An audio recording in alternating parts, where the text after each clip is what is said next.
What's going on, guys? It's your boy Tor Crunch, and today we're back for some news.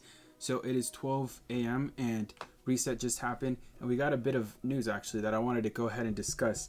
It's kind of crazy and also just kind of scary at the same time because the timing of this, right? The timing of this is kind of like sketchy. So first off, let me explain what it is, right? So we're getting a campaign, a Getsuga Tencho and Thousand Year Blood War campaign.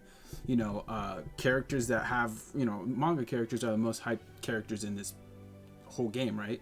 And so, yeah, of course they drop it right after end of the month is like kind of getting to an end with Shunsui Jushiro and Yoruichi. So they're like, how can we make our players spend more orbs so that we can get them to zero, so that when we drop the new characters, they have to spend money, and there's no other way of doing it better than this, right? Just drop all manga characters. So I'll go ahead and read this little description. At the end of April this year, the current emperor of Japan will abdicate to make way for his eldest son. This will mean a change to the traditional Japanese calendar, as this calendar is divided into eras based on the reign of each emperor. To mark this occasion and commemorate the end of the current Heisei period, we have a special Getsuga Tencho and Thousand Year Blood War summon campaign lined up.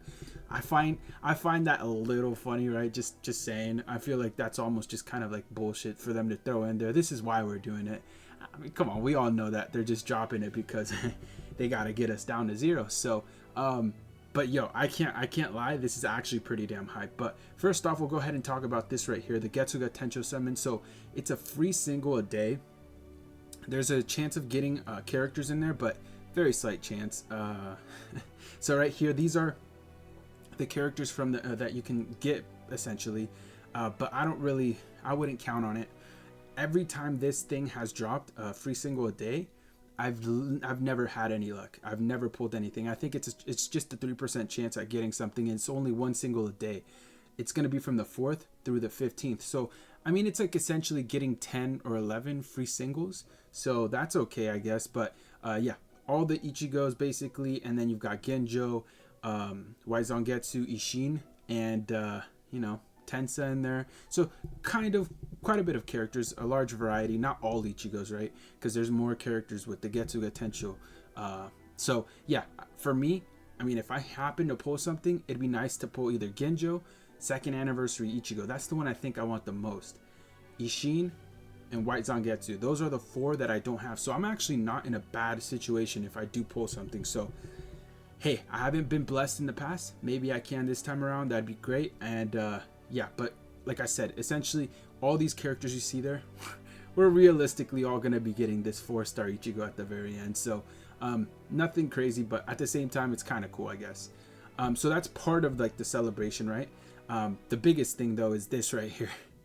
The Thousand Year Blood War characters are all coming back. So from the 4th to the 6th, right? So in a couple of, actually it's already out right now. We're going to be getting the 4 manga characters from part 1 of manga. So let's see. Let's click on details. See more for details. We're getting Toshiro, Byakuya, Shunsui, Human Seijin, Lisa, and Kaname. I almost messed up his name. I guess it's a pretty decent banner. I personally have all of them, so I'm not going to summon. I mean, I don't have Byakuya actually. But you see, I'm not going to summon just for Byakuya, right? It's just not worth it. They're all great units, though.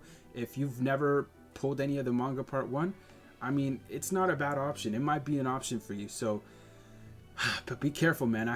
There's a reason why they dropped this at this time, right? There's a reason for it. But anyways, moving on from the 7th through the 9th. So just a couple of days later, we're going to be getting manga part 2. And this one is going to be, of course, filled with the 3 characters from manga part 2. So Retsu, Kenpachi, Yachiru, and then we have a couple fillers in Genjo, Omaida, Tag Team Omaida, and then Tag Team Ikaku.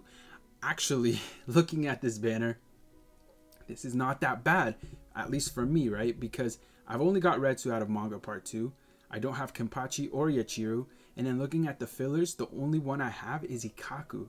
So I'm literally like, if I wanted to, and like go ahead and summon, I can go ahead and throw in a couple of multis maybe, and I have a chance at pulling something new because I only have Retsu and Ikaku. So I might give it a shot, man. Shoot, K-Lab might just tempt me into doing this because this is a good banner. Like for me at least, the odds for me are pretty decent.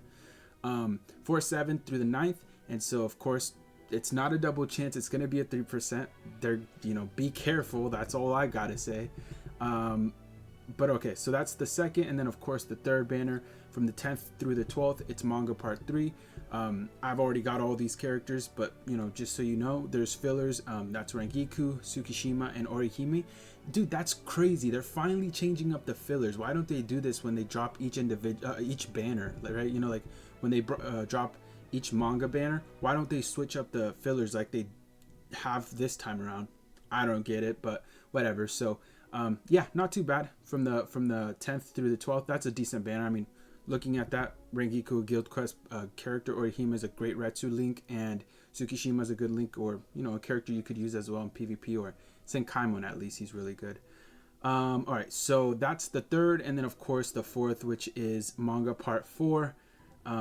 Let's check this out. It's gonna be from the 13th through the 15th. All right, so it has all manga part 4 characters in Ichigo, Yuha, Yoruichi,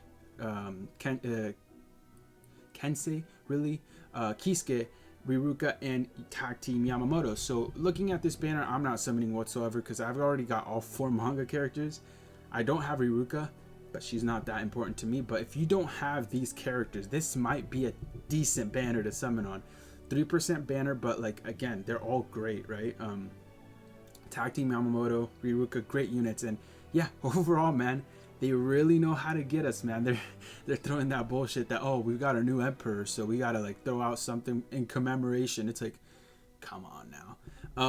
This is just to tempt us into spending our orbs. And I mean, like, dude, to be honest, for anyone that don't have these characters, great units to summon on. So I mean, let me know what you guys think down below. I feel like it's just a massive trap, and I'm gonna be skipping, except for I might be summoning on part 2 of manga, because like I said, I don't have 4 out of the 6, 2 being Thousand Year Blood War characters.